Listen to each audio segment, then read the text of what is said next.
Hello, coming to you today to talk about commonly confused words. So, these words are typically homophones, which are two words that sound the same but have different spellings, and those different spellings give them different meanings. So, we're going to go over some of the ones that are most commonly confused and errors most commonly show up on students' essays and tests. The first one is the problem with two, two, and two. When we see TWO, we're always going to have a number. So I need 2 more days of vacation. Or this recipe calls for 2 more eggs. Two with 2 O's, that two is an adverb and it means excessively or also. Alicia wants to go too. Or my cake batter is way too thick. Both of these are examples of also, whereas well, Alicia wants to go also, Alicia wants to go too, or it's too thick, it's too oily, it's too dry, it's excessively thick, it's excessively oily. And so that would be two with 2 O's. So if you are using a number, or if you are using also or excessively, then you would use two or two. Anything else is the TO2. So that is a preposition with several meanings, including towards and till. Example, let's go to the store. And Alicia wants to go to TOO. Just one of those things you have to kind of get used to. You just have to remember if you're saying like too much of something or someone wants to go as well, it's the double O. Otherwise, it's TO. Those are the two right there that are most commonly confused. Normally with the number two, people do well. Moving on to there, and there. THEIR, there is a possessive pronoun. I am going to their house. They live there. They have they have possession of that home, and I'm going to it. So that is possessive. Possessive is always going to connect to THEIR. There is a contraction, THEY apostrophe RE. You can always fill in with they are. So if I was saying they're going to the fair, they are going to the fair would work. So I'd use the contraction form. If you look back up to the first example, I am going to they are house. No, that would not make sense. So the contraction, you just fill in the words and see if it works.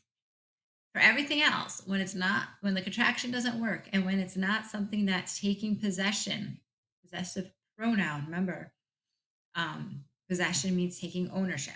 If it's not doing that and it's not a contraction, everything else is going to be the THERE. He is always there for me. It could be a noun, get away from there, and also an adverb, stop right there. Next is it and its. Again, anytime you have the contraction, does the full way of opening up that contraction work in the sentence? So if you have its, if you can use it is or it has, then you're using a contraction. If not, you're not using the contraction. That's the simplest, easiest way to remember. Its is a contraction of it is or it has. Its is a possessive determiner we use to say that something belongs to or refers to something. But the rules are very clear. Its is the same type of contraction as where's or theirs, and its is a possessive, just like my or your. Your and your, double yours. You're a possessive adjective used to describe something as belonging to you. Your is always going to be followed by a noun in a sentence. And then yours, the contraction is always going to be you are. So if you could say you are, it's the contraction. If not, it's not. In the example below, you're going to your room.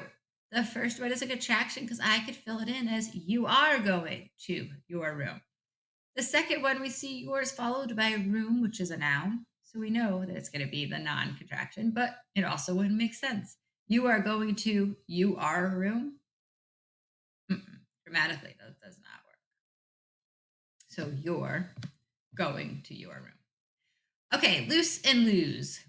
Loose is a verb that means to fail to win. to misplace, or to free oneself from something or someone. Loose is an adjective that means not tight. My son's shirt is too loose. It is excessively loose. Therefore, I'm putting two O's in that too. And I hope she didn't lose her favorite doll.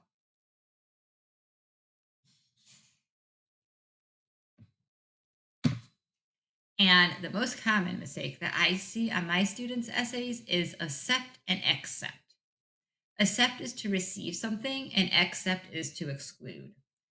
The secret there is X and X, accept, exclude. You can think to yourself, if I'm excluding, then I make sure that's the EX spelling. So please accept this gift card as a thank you. So take it and receive it, accept it. I will eat all my vegetables except the peas. So you're going to eat the carrots, the broccoli, the corn, the green beans, but not the peas. Best way to remember it there is to remember the X and the X. Hopefully, this helped you a little bit for when you're writing your essays. You know what form of commonly misused words that you put into a sentence. And if you are having grammar tests on it, hopefully this will help you as well. Good luck, everyone.